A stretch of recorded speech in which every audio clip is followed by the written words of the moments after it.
This is your host, the Apostle Reuben, with another short Bible lesson. Now, brothers and sisters, we're going to go to 2 Peter 3, verse 9.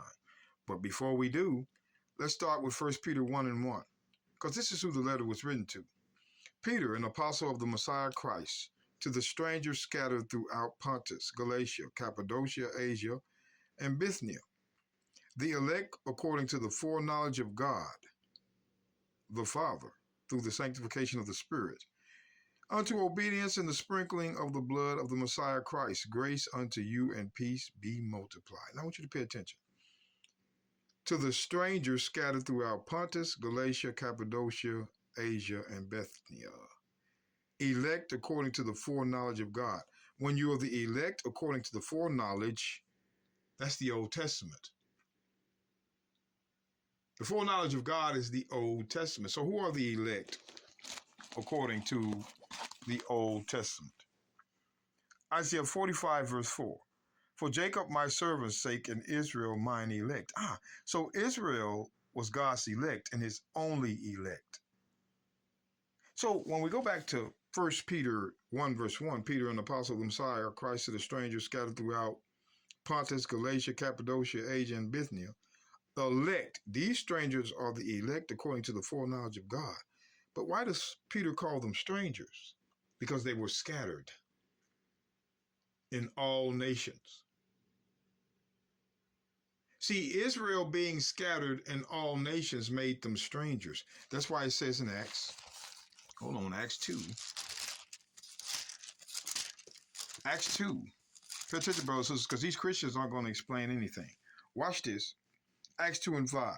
And there were dwelling at Jerusalem Jews, devout men out of every nation under heaven. Now, the Bible is going to give us some information about where these men were from, because it says from every nation under heaven. Well, let's drop down to verse 8. And how hear we every man in our own tongue wherein we were born? So these Jews were born in these places: Parthians, Medes, Elamites, and dwellers of Mesopotamia, and Judea, and Cappadocia, and Pontus, and Asia, Phrygia and Pamphylia, Egypt, and the parts of Libya about Cyrene, and strangers of Rome. So these Jews, out of every nation from under heaven, were also called strangers of Rome. See? These Jews were the strangers of Rome, Jews and proselytes. Named every place where these Jews that came out of every nation under heaven were. So I want you to pay attention. The book of 2 Peter 3 and 9.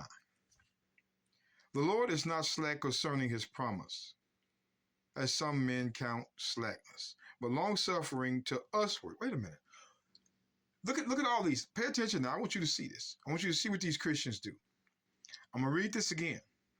The Lord is not slack concerning his promise, as some men count slackness, but is long-suffering toward usward. Now, again, this usward would mean all nations. This is what they're saying. Not willing that any should perish, but that all should come to repentance. All should come to repentance. All who? Brothers and sisters, if nations is not after the all, you better question these Sunday pastors. In order for it to be all nations like they teach, it has to say that, because all could mean this. Let's go back to Romans chapter 11, verse 26. Romans chapter 11, verse 26. And so all Israel shall be saved, as it is written. There shall come out of Zion the deliverer, and shall turn away ungodliness from Jacob. So all could mean all Israel. We're just letting you know. But let's go back. I want to show you this real quick. 2 Peter 3. 2 Peter 3, verse 9 again. The Lord is not slack concerning his promise. That's where I want to stop. What was the promise? He is not slack concerning his promise. Well, what was it? Let's drop down to verse 13. Nevertheless, we, according to his promise, here it is, we, according to his promise, look for new heavens and new earth, wherein dwelleth righteousness. So the promise that's mentioned in verse 9 is also mentioned in verse 13. Nevertheless, according to his promise, nevertheless, we, according to his promise, look for new heavens and a new earth, wherein dwelleth righteousness. Now, we want to focus on the promise. Is the promise of a new heavens and a new earth for all nations? We have to see that in the Old Testament. If we don't see that, then this all up here is not talking about all nations coming to repentance. So let's go back and look again. See, these Christians, they don't want to come back here. They don't want anything to do with it, brothers and sisters. Let's take a look at the new heavens and the new earth. Isaiah 65, verse 17. For behold, I create new heavens and a new earth, and the former shall not be remembered nor come unto mind. But be ye glad and rejoice forever in that which I create. For behold, I create Jerusalem rejoicing, and her people, what? I create Jerusalem a rejoicing, and her people a joy. Wait a minute now. But I want to move on down to verse 22. And they shall not build and another inhabit. He's still talking about Israel now. They shall not build in the new heavens and the new earth, and another inhabit. They shall not plant and another eat. For as the days of a tree are the days of my people, and mine elect. There it is again, his elect. His elect is his people, not all nations. And my elect shall, and long means eternal, long enjoy the work of their hands.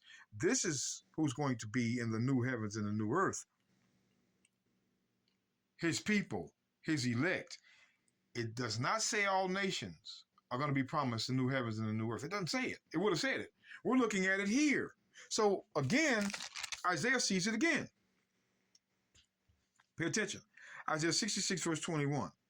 And I will also take of them for priests and for Levites, saith the Lord.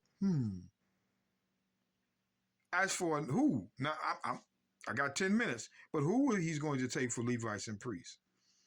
And they shall bring your brethren for an offering unto the Lord out of all nations. Whose brethren? Israel's. Pay attention now. Let's drop down to verse 22 for lack of time.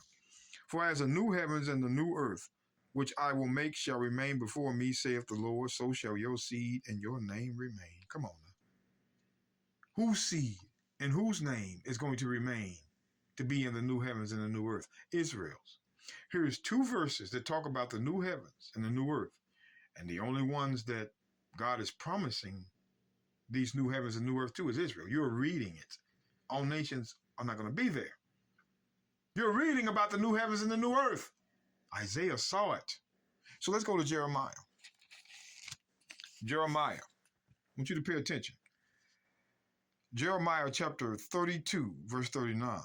And I will give them one heart and one way, and that they may fear me forever. Forever, eternity. And for the good of them and of their children after them. And I will make an everlasting covenant with them, that I will not turn away from them to do them good, but I will put my fear in their hearts. They shall not depart from me. Yea, I will rejoice over them to do them good. He's talking about Israel now. I will plant them in the land, assuredly, with my whole heart and with my whole soul. For thus saith the Lord, like as I have brought all this great evil upon this people, so shall I bring upon them all the good that I have promised them. The only one God had a promise for was Israel. Pastors cannot show you in the Old Testament that God promised all nations anything. That's why Romans chapter 9. Romans chapter 9. Verse 4. Who are Israelites, who pertaineth the adoption, the glory, the covenants, the giving of the law, the service of God, and the promises. The only ones to receive those promises was Israel. And you just read them. Pay attention to what you're reading, brothers and sisters.